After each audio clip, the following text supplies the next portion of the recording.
ഇന്ത്യയും പാകിസ്ഥാനും തമ്മിൽ വലിയ രീതിയിലുള്ള സംഘർഷം നിലനിൽക്കുന്ന ഈ സാഹചര്യത്തിലും ഓപ്പറേഷൻ സിന്ദൂർ അവസാനിച്ചിട്ടില്ല എന്ന് പ്രധാനമന്ത്രി നരേന്ദ്രമോദിയും നമ്മുടെ പ്രതിരോധ മന്ത്രി രാജ്നാഥ് സിംഗും പാകിസ്ഥാനെ താക്കീത് ചെയ്ത ഈ സാഹചര്യത്തിലും ഒരു സുപ്രധാനമായിട്ടുള്ള വാർത്ത ഇപ്പോൾ പുറത്തു വരികയാണ്. അതായത് അടുത്ത ദിവസം, അതായത് നാളെ ഒരു മോക്ക് ഡ്രില്ല് നടക്കാനുള്ള എല്ലാ ഒരു കോപ്പുകൂട്ടലും നമ്മുടെ രാജ്യത്ത് നടക്കുന്നുണ്ട് എന്നുള്ള ആ വാർത്തയാണ് ഇപ്പോൾ പുറത്തു വരുന്നത്.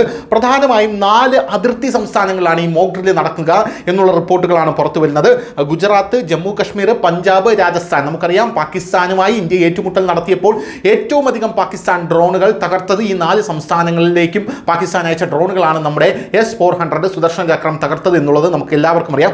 ഇതേ 4 സംസ്ഥാനത്തിൽ വീണ്ടും ടെൻഷൻസ് അറൈസ് ചെയ്യുകയാണോ എന്നുള്ള ആശങ്കയാണ് ഇപ്പോൾ ഉയർന്നു വരുന്നത്. 4 സംസ്ഥാനങ്ങളിൽ നാളെ മോക്ക് ഡ്രില്ല് നടത്താനും സൈനികാഭ്യാസം നടത്താനുമുള്ള തീരുമാനത്തിൽ ഇപ്പോൾ എത്തിയിരിക്കുകയാണ്. ഇതെന്തിനാണ് എന്നുള്ളൊരു ചോദ്യമുണ്ട്. എന്നാൽ അതിനുള്ള ഉത്തരം വ്യക്തമല്ല. ഇപ്പോൾ അവിടെ മോക്ക് ഡ്രില്ല് നടക്കുന്നു എന്നുള്ള റിപ്പോർട്ടുകളാണ് പുറത്തു വരുന്നത്. ന്യൂഡൽഹിക്കും ഇസ്ലാമാബാദിനും ഇടയിൽ നിലനിൽക്കുന്ന സംഘർഷങ്ങൾക്കിടയിൽ വ്യാഴാഴ്ച വൈകുന്നേരം പാകിസ്ഥാനുമായി അതിർത്തി പങ്കിടുന്ന 4 സംസ്ഥാനങ്ങളായിട്ടുള്ള ഗുജറാത്ത്, പഞ്ചാബ്, രാജസ്ഥാൻ, ജമ്മു കശ്മീരിൽ ഒരു മോക്ക് ഡ്രില്ല് നടത്താനാണ് ഇപ്പോൾ കേന്ദ്ര സർക്കാർ തീരുമാനിച്ചിരിക്കുന്നത്.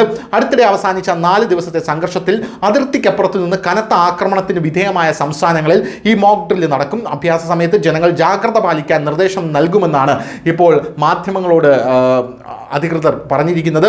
ഇന്ത്യ ഓപ്പറേഷൻ സിന്ദൂർ ആരംഭിക്കുന്നതിന് മണിക്കൂറുകൾക്ക് മുമ്പ് മെയ് 7 ആഭ്യന്തര മന്ത്രാലയം രാജ്യവ്യാപകമായി സംഘടിപ്പിച്ച ഓപ്പറേഷൻ അഭ്യാസ് എന്ന മോക്ക് ഡ്രിൽ നടത്തിയതിന് ആഴ്ചകൾക്ക് ശേഷമാണ് ഇപ്പോൾ ഇങ്ങനൊരു മോക്ക് ഡ്രിൽ നടത്തുന്നത് എന്നുള്ളത് മറ്റൊരു പ്രധാനപ്പെട്ട കാര്യമാണ്. എന്തിനായിരിക്കും ഈ മോക്ക് ഡ്രിൽ നടത്തുന്നത് എന്നുള്ള കാര്യത്തിൽ വ്യക്തതയില്ല. എന്തായാലും പാകിസ്ഥാൻ ഇന്ത്യക്ക് നേരെ ആണവായുധങ്ങൾ കോപ്പുകൂട്ടുന്നു എന്നുള്ള റിപ്പോർട്ടുകൾ നേരത്തെ പുറത്തു വന്നിരുന്നു. പാകിസ്ഥാൻ ചൈനയുടെ സഹായത്തോടെയാണ് ഇത് ചെയ്യുന്നത് എന്നുള്ള റിപ്പോർട്ടുകളാണ് പുറത്തു വന്നത്. ഓപ്പറേഷൻ സിന്ദൂർ ഇനിയും അവസാനിച്ചിട്ടില്ല. പാകിസ്ഥാൻ ഒരടി തന്നാൽ നമ്മളത് 100 അടിയായി തിരിച്ചു തരുമെന്ന് ഇന്ത്യ പാകിസ്ഥാനെ താക്കീത് ചെയ്തിട്ടുമുണ്ട്. കഴിഞ്ഞ ദിവസം ഗുജറാത്തിൽ വന്നപ്പോൾ പോലും പ്രധാനമന്ത്രി നരേന്ദ്രമോദി ഓപ്പറേഷൻ സിന്ദൂർ അവസാനിച്ചിട്ടില്ല എന്ന പരാമർശം നടത്തിയിരുന്നു. അതിനിടയിലാണ് ഇപ്പോൾ ഈ അതിർത്തി സംസ്ഥാനങ്ങളിൽ സൈനികാഭ്യാസവും മോക്ക് ഡ്രില്ലും നടക്കാൻ പോകുന്നത് നാളെ. News desk, news India Malayalam.